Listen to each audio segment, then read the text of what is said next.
Life is precious. I think we would all agree. But often we find that we take the very things that we do every day for granted until something happens in a blink of an eye. Hey, I'm Tom Russo, and this is In a Blink of an Eye, where we discuss stories from ordinary people whose lives are changed in an instant and how they overcome through faith, courage, and determination. Join me on this podcast for uplifting stories of how people face various challenges and learn not only to survive, but thrive. In a Blink of an Eye is sponsored by Marketplace.live. Find what you need and what you want at Marketplace.live. That's Marketplace.live. Now, we are joined today by a wonderful friend of mine, Guido Piggott. Guido, welcome to the program. Thanks, Tom. It's been a pleasure. We are really excited to hear your story because you were one of the most inspiring men in my life and anybody that I've ever talked to. And you have taught me so much throughout my life, but you have also been an inspiration to me and to so many others. And I can't wait to dive into your story. But I always like to kind of start like at the beginning. You know, where are you from? Tell us a little bit about your growing up, some of your likes, dislikes, whatever, and a little bit about your family, and then we'll lead up into the blink of an eye. Sure. I was actually born in Shreveport, Louisiana. I'm 72 years old now. I moved to Houston in 1964. I have two older sisters. Houston is not nearly the impact in their lives as it was mine when I was here. I moved here in the sixth grade. So this is really what I consider home, and went to school in Austin, Texas at that wonderful university that you care so much Do, about. do they still have a school? They have a football program, I think, They don't they? they do.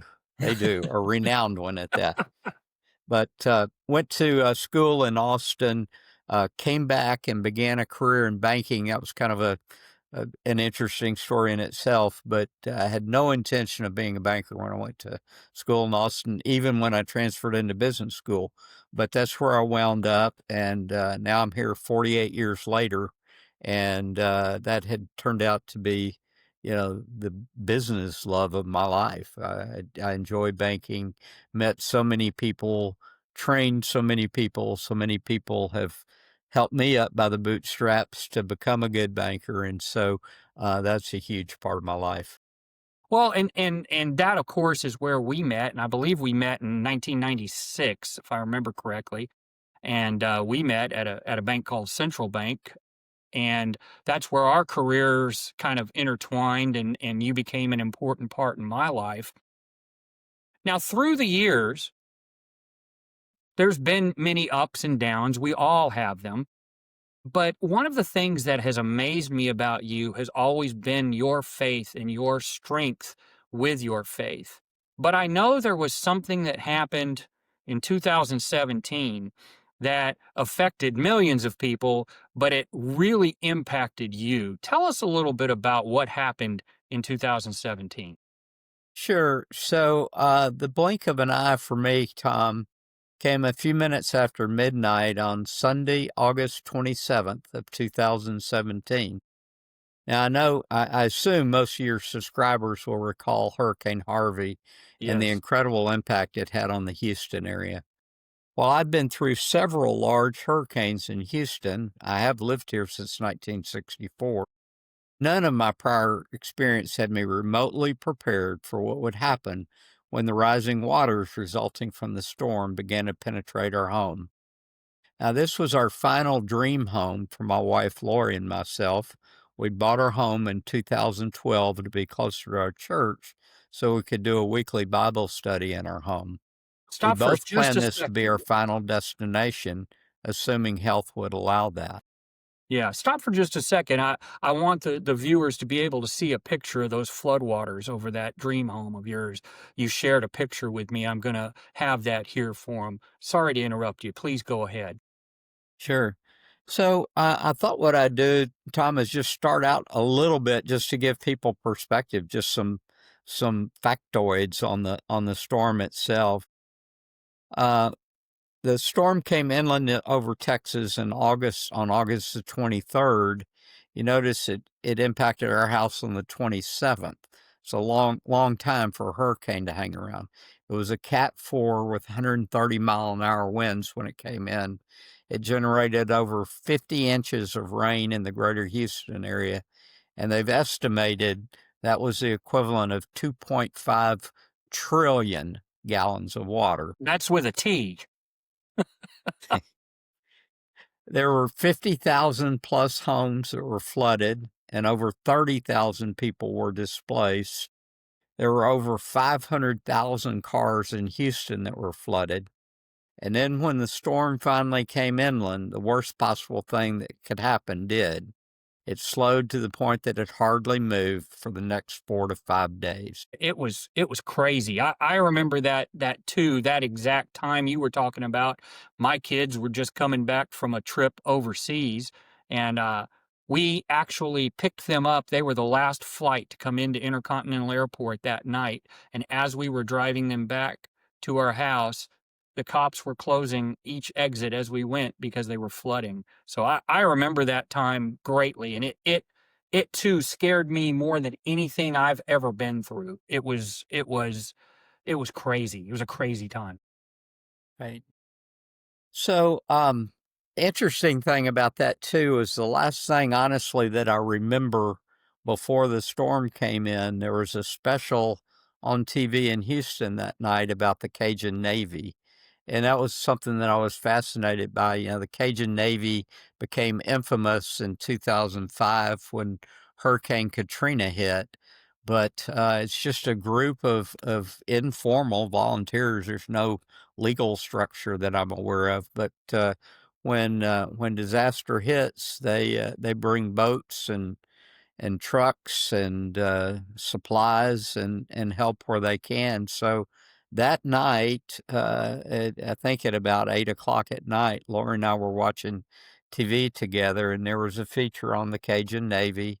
It was an awesome story, and we were watching together. I looked over; she was kind of getting quiet. I noticed she was crying, and you know, she looked at me and she said, "How awesome these people are to come to help us in Houston." And she paused for a few minutes and she said, "Do you think we'll need to be rescued?" Well, you know me, the consummate uh, optimist. I said, "No, there's no way Absolutely. it's going to come to our house. You know, it's already been 3.5 days. We've got this extra long driveway to get to our house and stuff." And so I said, "No, I don't think it's going to be necessary, but boy, is that a great thing that they're around." Well, little did we know, about 10 minutes after midnight, um, one of our dogs was up trooping around and sounded kind of different. We realized that the dog was walking through water. So Man, the water had begun to come into our home. At peak, it got up to 24 inches, and it did that probably between midnight and about roughly 6 in the morning. It came in fast. hard rain. I remember it being very hard rain. So needless to say, with 2 feet of water in your house, did a lot of damage. Oh, yeah, absolutely. One of the things that our church is really good for is that we do quite a bit of work in the area of disaster relief, similar to this. We had a huge storm called the Tax Day Storm before in Houston. Samaritan's Purse had come. They'd actually stayed at our church, and I had done probably about 30 mud outs with their team, learned how to do that and that sort of thing. That's where you go in, cut out the sheetrock, and pull up wood floors and that sort of thing to get the property to the point where it would begin to dry and to eliminate the likelihood of mold growing on the property. So I had a lot of experience with that, but again, just when it's your own home, is nothing quite like it. Can't Really thought even. out afterwards. Didn't realize it at the time, but I was in total shock when it was happening. Right. Right. and Lori too.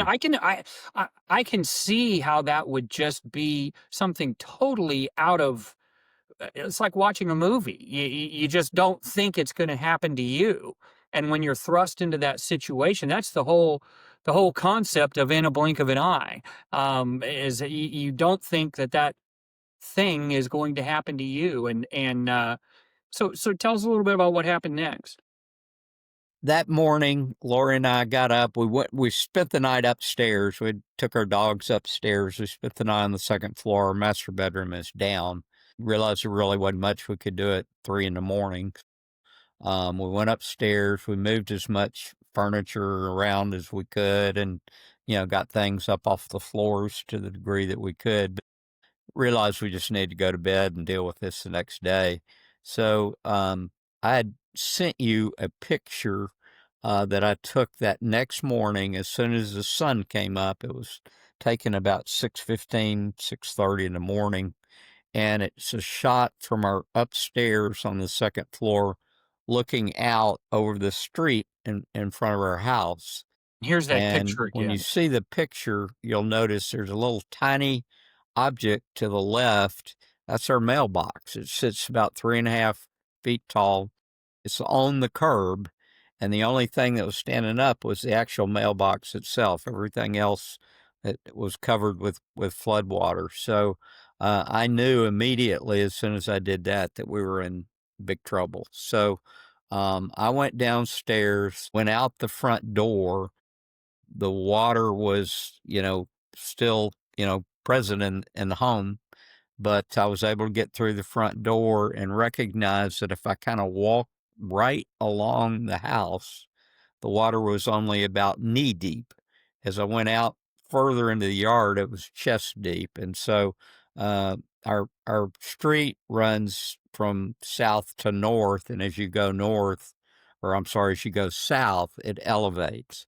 And so by about 3 houses down, it began to be like ankle deep. So that was our escape route.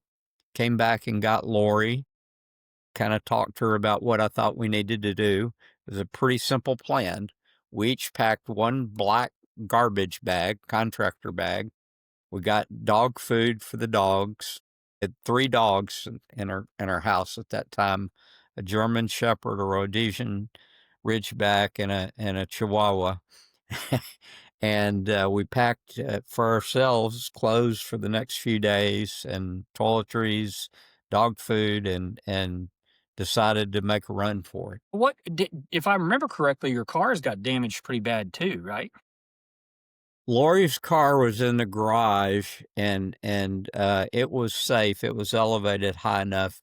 My car flooded, and at the time I thought it wasn't any big deal, but I realized later on that it had just barely gone above the bottom of the door entry. But in the Ford vehicles at that time, all the electrical wiring ran around there, and so it wiped out everything. We didn't know it at the time, but um, So knew that my car wouldn't start. Didn't know if that was just temporary or not. So um, I said, Lori, I think what we're going to have to do is find somebody. So I went back out, went my route again, and found a guy that lived in the neighborhood. I'd never met him before. He was driving a silver Toyota Tundra, and he said, "Hey, do you need help?" that's just a God thing there. That's just a Yeah, God thing. absolutely. Yeah, the crazy part about it was I rode in the back of his pickup truck with the 3 dogs. I never got his name, but the guy was kind enough, when he said, "Can I help you?" I said, "Yo, man, you sure can." But I said, I got to go back inside and grab my wife and pack up a couple of things. And I said, we also have 3 dogs. He said, Don't worry about it, man. No problem at all. He said, my house didn't get affected. Love to help you guys out to the extent that I can. So I still to this day have no idea how we did it, but Lori and I were each carrying a garbage bag. She had 1 dog, I had 2 dogs, and we walked 3 houses up in water that was waist deep generally. until we got to the nearer water, got to his truck, and he said, "Where do you guys wanna go?" And I went, Good question. oops." I said, "A hotel nearby." And, he said, "Do you know which one?" I said, "No." I said, "I'm sorry." I said, I was just so messed up." I said, "I didn't even think. Just go to 249 and we'll find something." So we drove down Louetta to 249, and right at the intersection, a half a block away, was a Comfort Suites that we wound up living in for the next 60 days. 2 Miracle months. again, God's hand of providence. It accepted dogs.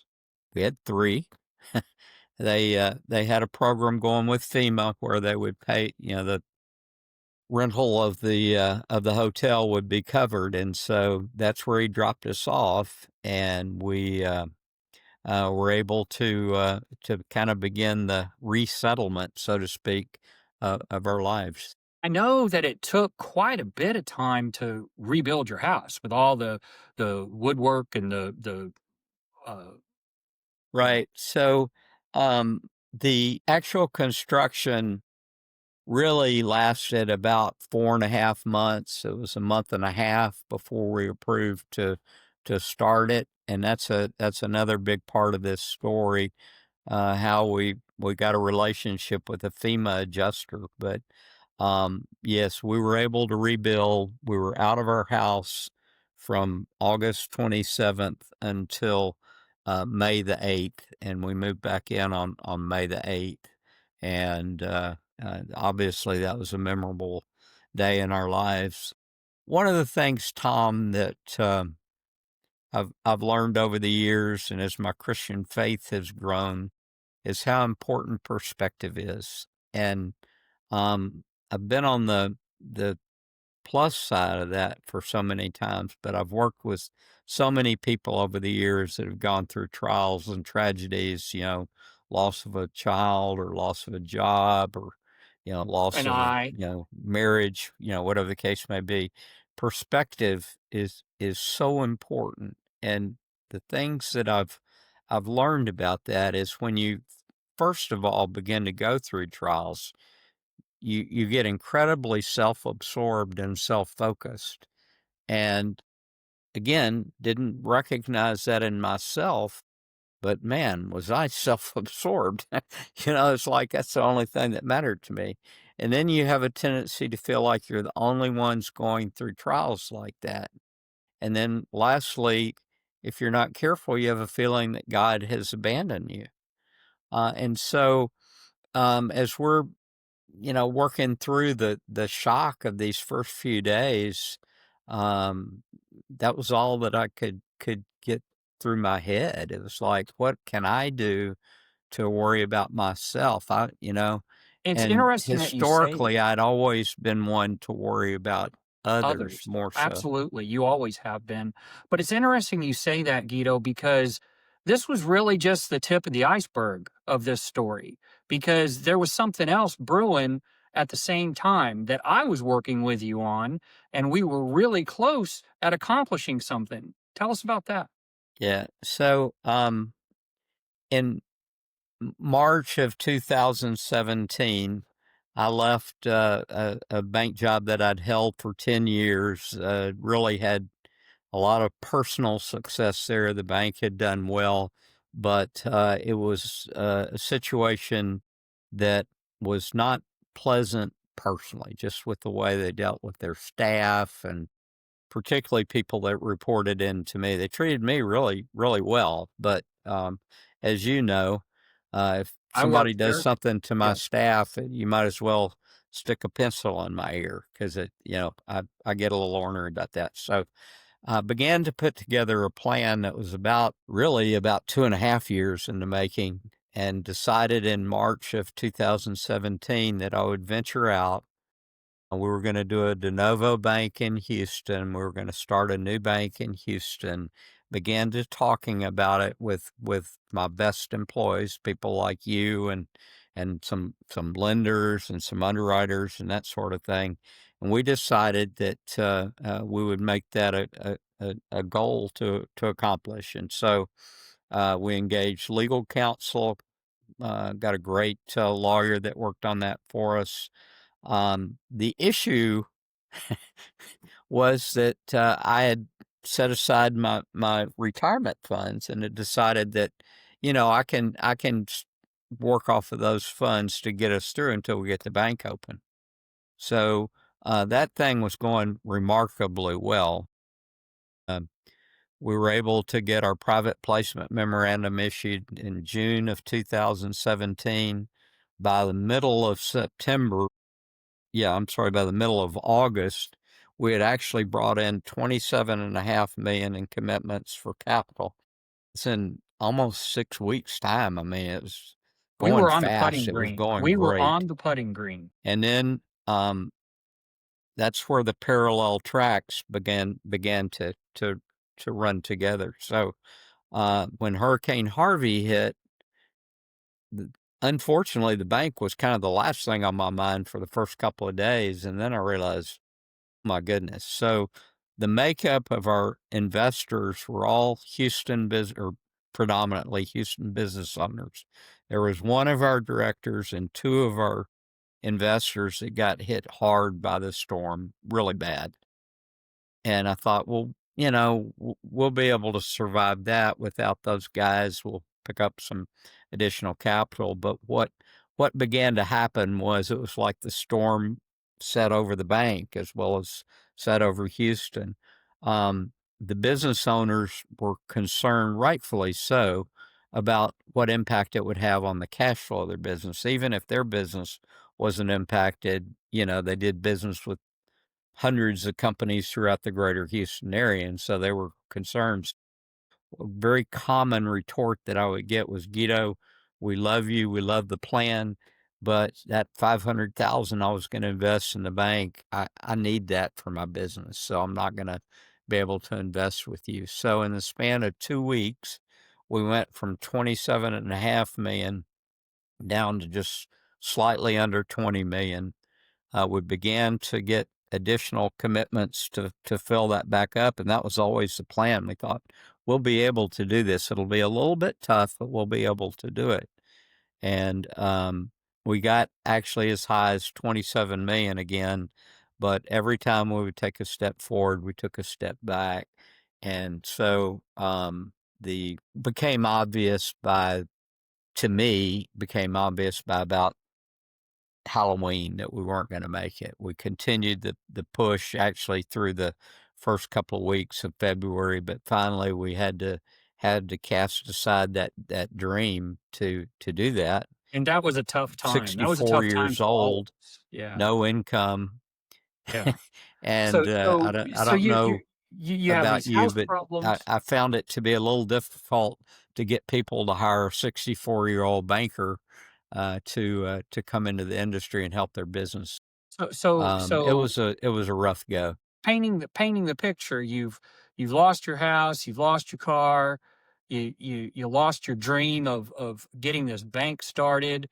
It's pretty dark time. You had to have a really low point. Tell me about that time in your life where you felt at your lowest, and tell me what turned it around for you. It's crazy. The lowest event I can remember. You'll appreciate this, Tom, because I know so much about you personally. Lori was petrified of dentists. She hadn't been a dentist in years and years and years. And we're I'm with there her. on I'm one with Saturday night. We're exhausted. I don't remember exactly where it was in the timeline, but I think it was a month, maybe 3 weeks or something like that after we'd moved into the hotel. And in the middle of the night, this blood piercing scream comes out of her. And I went straight up into bed and she went, "Oh my God, I hurt." She's crying and stuff. She had a tooth that had cracked and had to be extracted, and it was causing her a miss. unbelievable pain.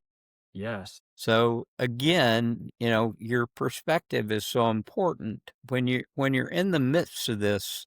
you don't have the perspective of all the great things that are going on. But I'm sitting there thinking, God, why are you letting this happen?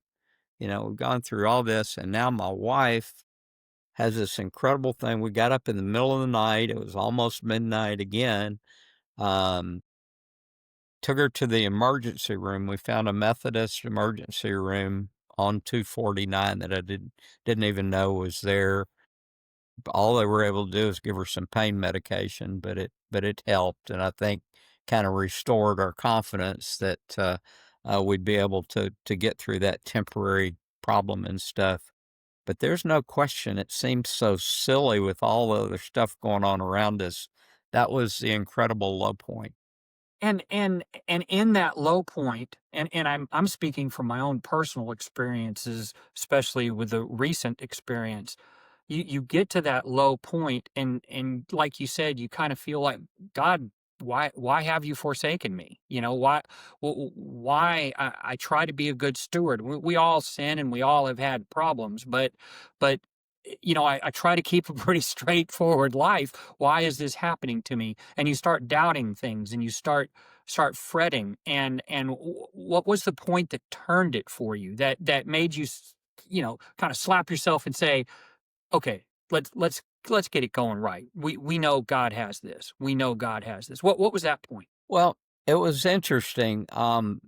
You know this again, but I'll share with the audience. So my favorite volunteer thing that I did at our church, we met in a movie theater at that time on 249 in North Point, and I was the leader of a team. We got there at 6 o'clock in the morning, and what had to happen for us to have church was they brought a trailer out from our main campus in the Woodlands. We unloaded everything, set everything up for church. Would have church service begin at 9 a.m. and another at 10:30. But then we had to break everything back down and put it back into a trailer because we didn't have any storage space at the theater. That was my job, and I loved it. I just absolutely loved it. It fulfilled me in a way that was just phenomenal. Well, it was so unusual because I thought, man, when I can get back to church that first Sunday, and it was just a couple of weeks down the road before we had our church service again, that's going to be what's going to lift me up, and really get me righted. It was a month, I think. It was like the shock started over again when I would go into the theater. It's hard to describe, but I was thinking I should be incredibly excited, but But it you was weren't. hollow. It was like, again, all the negative thoughts were creeping in. It took a good while, but I talked about our Bible study that we had in our home, and about that time, a lady that I went to church with for a number of years said, "Hey," she said, "I'm actually living with my mom now in Baytown. My house is empty." She said, "Why don't you use that for your Bible study?" And that was the beginning. That That's was the great. first thing that brought me up. And it's those little things, the small gestures from people that really make you realize the hand of God is everywhere, and it will help you. And if you just believe and keep moving forward and keep having and knowing that you have those blessings, that it really it does. It's I the only thing I can say is it's better than a Band-Aid. It covers it. Yeah. He You shared as with he me a did with picture of Job, one we of the felt like we were redoubled, not just put back to status, but redoubled. Um, I mentioned a while back, Tom, perspective, and so I want to take a couple of steps back again and talk about a couple of other things, and then how all this began to come together. So the beginning of the recovery was the Bible study in Lisa's house. That night, as opposed to kind of how things were going with me at church, it just felt like a load had been lifted off of my shoulders, and it was joy again, even if just for an hour or so. Another thing that happened that was just absolutely phenomenal, mentioned FEMA paid for our hotel room for the first 30 days.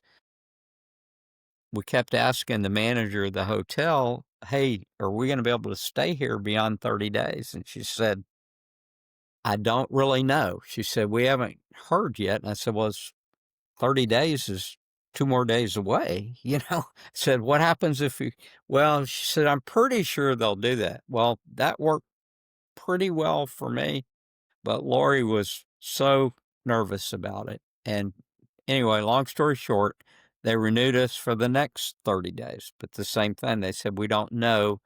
It may end at the end of this 30 days, it may not." So one night in the hotel, I'm working on stuff for the bank, and I decided to take a break for a minute. And I looked at HAR, which is, the Houston Realtors website.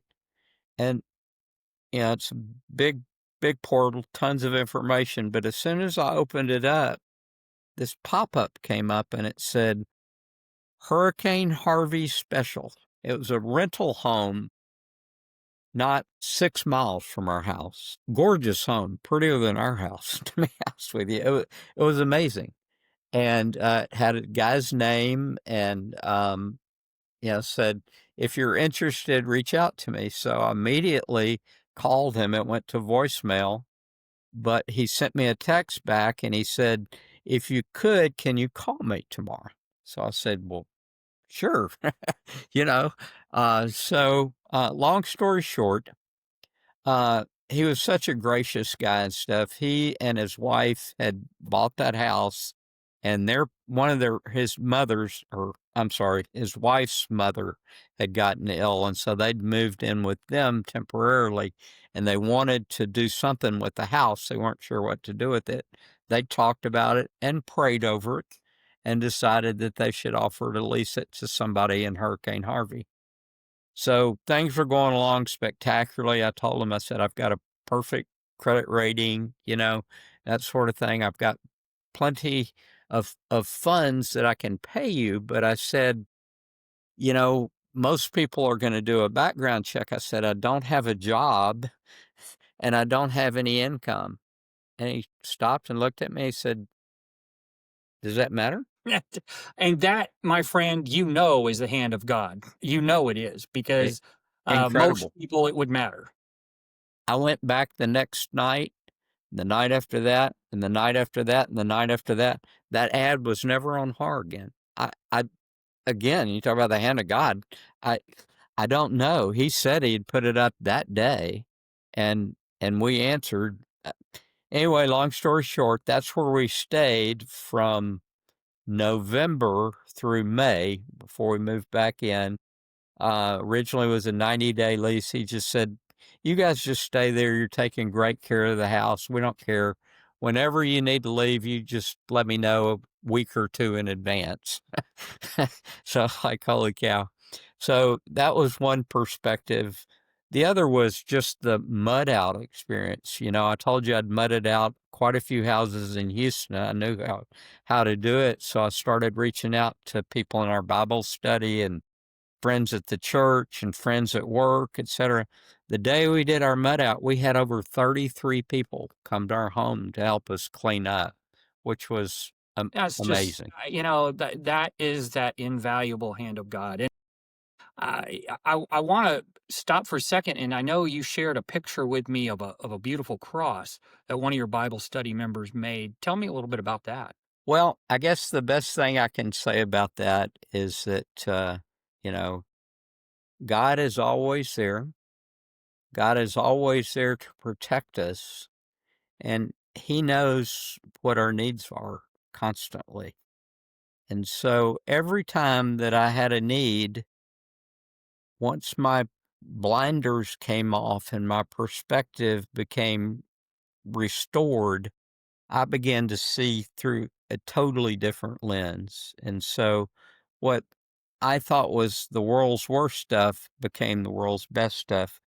The adjuster that we had from FEMA Um, it was incredibly hot and humid. He came within, I think it was 2 days after we'd done our mud out, and that's really, really unusual. We had people that we knew that had flood insurance that didn't come for 90 days. He came to our house, we gave him some water and sat down and kinda talked about things for a while, and I we just connected, don't know why, but, he said, "Well, I'm gonna do everything I possibly can to help you." He said, "It's obvious you guys have a beautiful home here, and I'm gonna do everything that I can."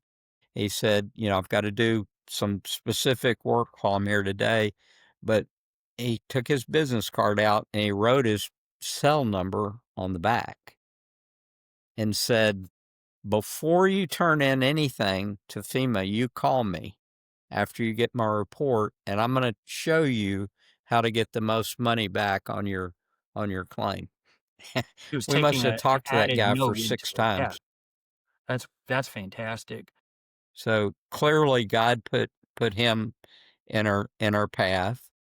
One of the directors in the bank, called me and said, "Hey, I know you probably don't wanna be doing the bank work from the hotel because their internet's not secured." And I went, "Oh, no."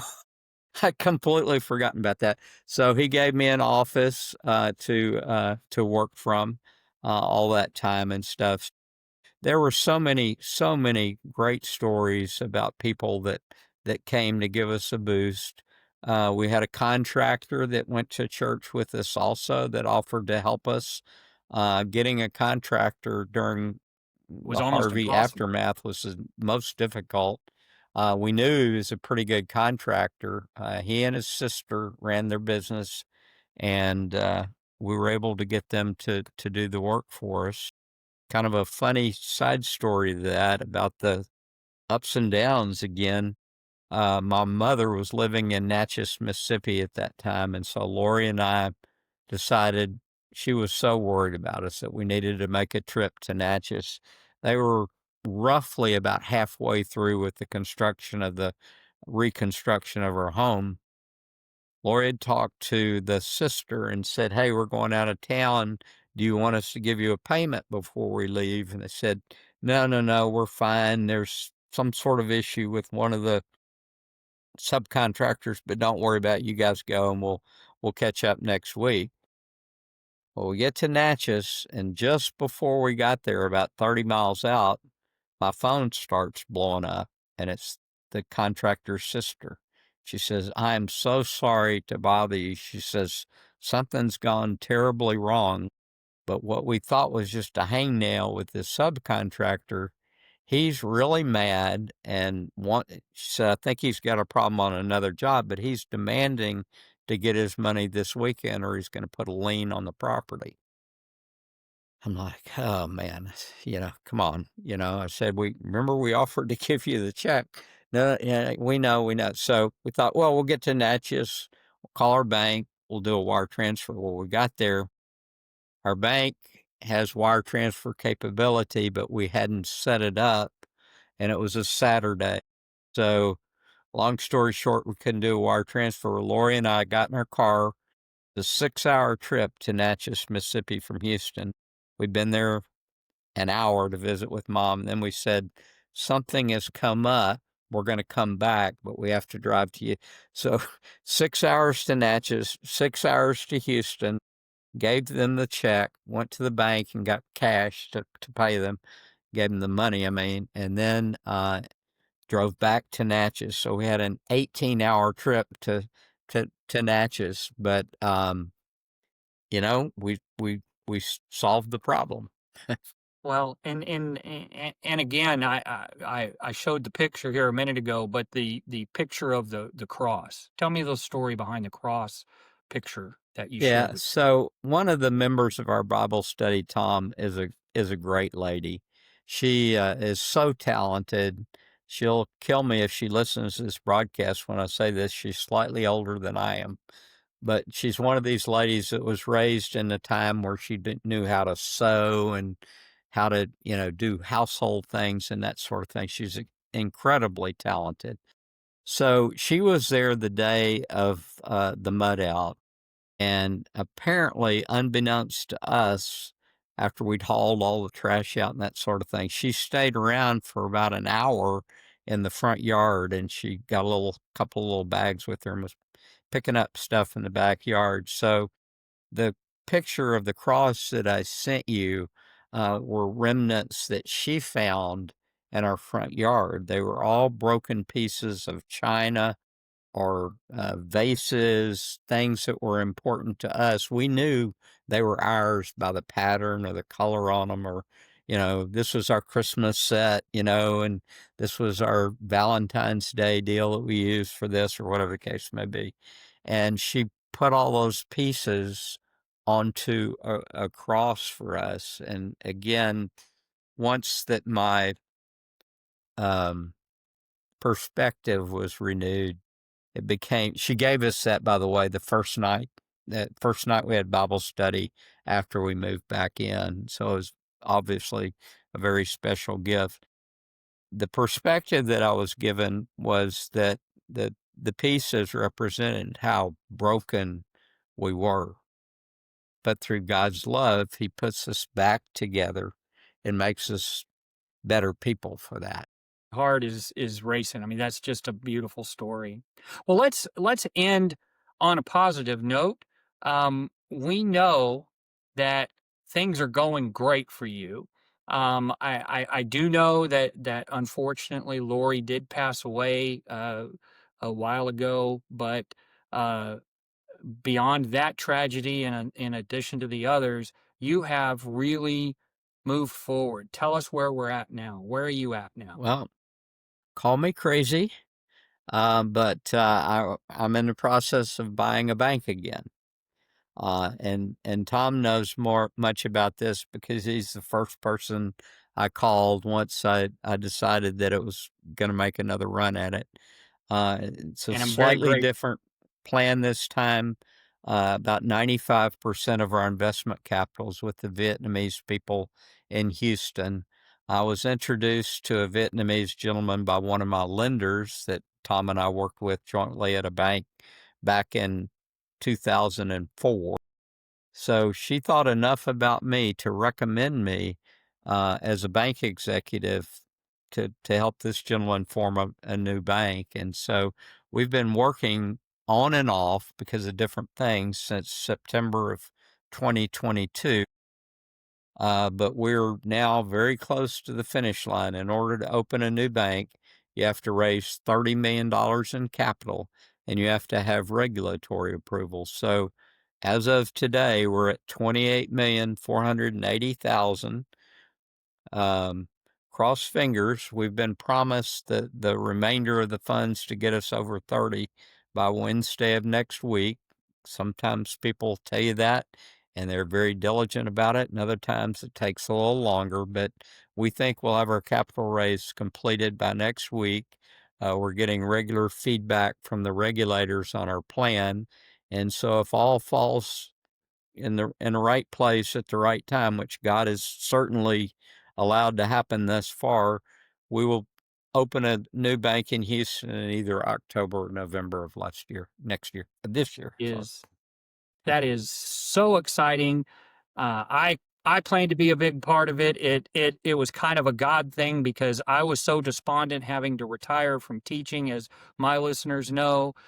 This kind of all fell together again, hand of God thing, kind of all at the same time. And Guido's been such an important part of my life.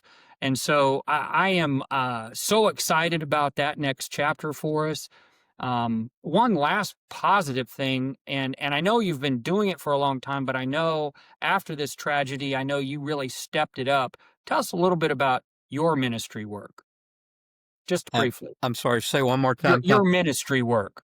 Oh, yeah, yeah. So, as things kind of have evolved at the church, our theater in Tomball church began slowly, really never recovered from Hurricane Harvey. So I go to the main campus now, and so I don't have the opportunity to do the setup again. I kind of began to have an itch to do something differently. And, once again, God put something in my path. I've learned to be really attentive to the Holy Spirit. And, he said, you should reach out to a lady named Lynn. And I reached out to her, and she said, I can't believe you called me.